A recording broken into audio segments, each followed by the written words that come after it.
नमस्कार दोस्तों, आप देख रहे हैं बोले भारत। यूपी की सुर्खियों के साथ मैं अनुराग, हमारे साथ बातचीत के लिए सौरभ। नमस्कार। सौरभ, शुरुआत करते हैं।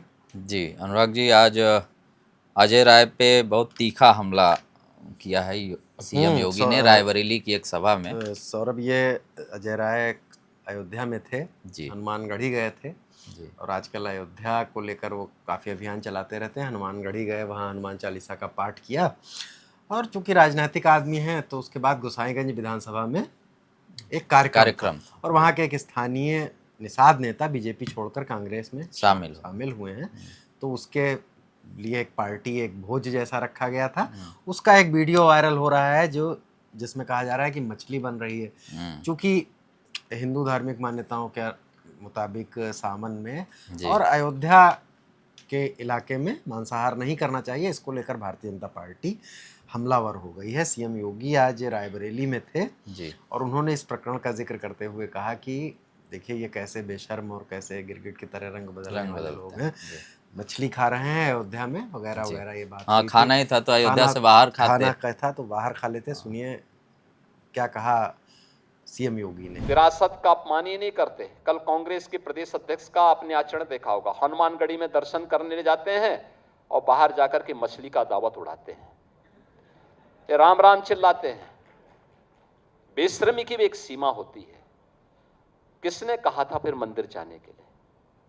अरे जो खाना था बाहर खा लेते, अयोध्या के बाहर खा लेते, लेकिन उनके कार्यालय में यह है इनका दोहरा आचरण। गिरगिट भी शर्मा जाता है इन लोगों के सामने। तो इसके बाद कांग्रेस ने भी इस पर पलटवार किया है। तमाम भाजपा के नेताओं ने ये कहा, पंकज चौधरी का भी ट्वीट आया है इस पर और स्थानीय स्तर पर तमाम नेता इस पर बोल रहे हैं। अजय राय ने ये कहा है इस पर, पवन खोड़ा ने ये कहा अजय राय का बचाव करते हुए कि वो तो वेजिटेरियन है और निषाद मछली नहीं खाएगा तो कौन खाएगा। सुनिए पवन खेड़ा ने क्या कहा। जिस नेता ने ये स्वागत किया, निषाद जी बीजेपी से आए हैं, अभी कोई किसी को अपने घर पे बुलाए या अपने कार्यक्रम में बुलाए तो उस पर आप शर्तें रखोगे कि ये पकाओ ये मत पकाओ। खैर अजय राय जी तो वेजिटेरियन खाते हैं, वो अलग बात है। वो किसी की खाने पीने में क्या खाता है क्या नहीं खाता वो किसी का इसमें भूमिका नहीं होनी चाहिए तय करने की। लेकिन निषाद कम्युनिटी अगर मछली नहीं खाएगी तो क्या ये संघ वाले तय करेंगे कि निषाद कम्युनिटी को क्या खाना चाहिए, कब खाना चाहिए? ये अपने आप को समझते क्या है? तो इस तरह से ये विवाद मछली खाने का रंग गरमा रहा है। अभी कुछ दिन पहले नितिन नवीन की एक फोटो वायरल हो रही थी, वीडियो वायरल हो रहा था। अजय राय को लेकर इस तरह की बातें हो रही हैं कि उन्होंने तो ऐसा ऐसा कर दिया।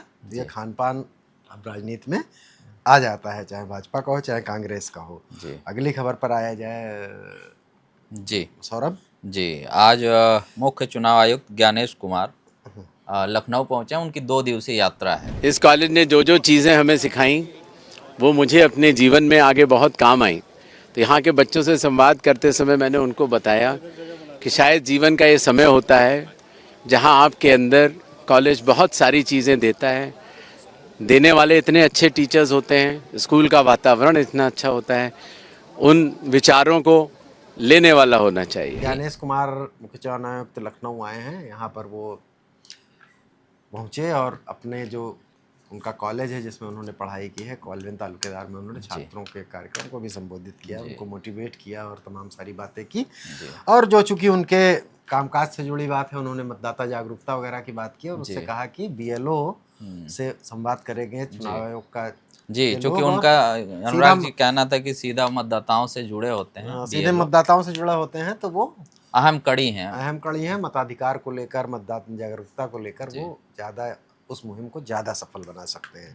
तो ज्ञानेश कुमार, चूँकि उत्तर प्रदेश में चुनाव भी है, तो ज्ञानेश कुमार का यूपी आना थोड़ा महत्वपूर्ण है। हालांकि ये उनका निजी कार्यक्रम और कार्यक्रम के तौर पर बनाया जा रहा है, लेकिन वो आए हैं। उत्तर प्रदेश के मतदाताओं के लिए संदेश देने के लिए आए हैं।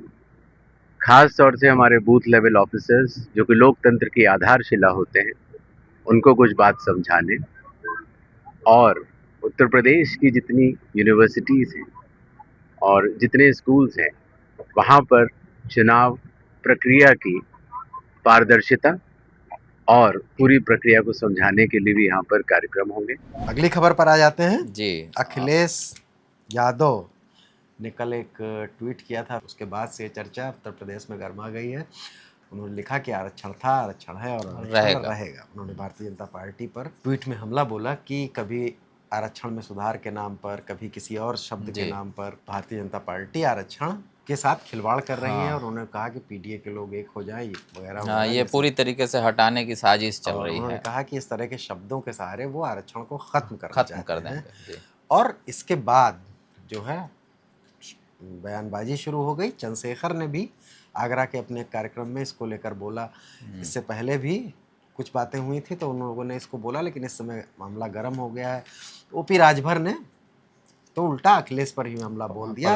अब अखिलेश की घेराबंदी ये की जा रही है कि जब प्रमोशन में, दलितों के प्रमोशन में आरक्षण का मसला आया था, उस वक्त समाजवादी पार्टी ने उसके बिल्कुल उल्टा रुख लिया था। ओपी राजभर ने भी ये याद दिलाया। देखिए, आरक्षण के हम समर्थक हैं। बाबा साहब डॉक्टर अम्बेडकर जी ने जो रिजर्वेशन दिया है वो जो निचली पायदान पे है उसको विकास की मुख्य धारा में लाने के लिए, तो आरक्षण एक ही व्यक्ति को नहीं मिल रहा है। संविधान में 4 वर्ग है, चारों वर्ग को आरक्षण मिल रहा है। सामान्य वर्ग को भी 10% रिजर्वेशन है, पिछड़ा वर्ग को भी 27% है, अनुसूचित जात अनुसूचित जनजाति को 22.5% रिजर्वेशन तो सबको मिल रहा है ना। ये खाली पिछड़े दलित को मिल रहा है? सबकी निगाह में खाली पिछड़ा दलित ये बड़ी संख्या में है। इसकी आबादी जो है 85% है। इस नाते लोगों को लग रहा है कि 85% हिस्सा ले रहे हैं। इसके बाद भारतीय जनता पार्टी के और नेता भी इसको लेकर याद दिला रहे हैं और आरक्षण के प्रश्न पर मनोज पांडे बोले, तमाम सारे लोग इसको बोल रहे हैं। इस बीच अनुराग जी जंतर मंतर पे भी एक मुहिम चल रही है, वो उसको लेकर भी है। ब्रजेश पाठक जो उत्तर प्रदेश के डिप्टी सीएम है, वहाँ पर उस आंदोलन में शामिल 2 लड़कों से मिले थे। उसके बाद भी ये मसला और गर्मा रहा है। इसी के बाद अखिलेश ने ट्वीट किया।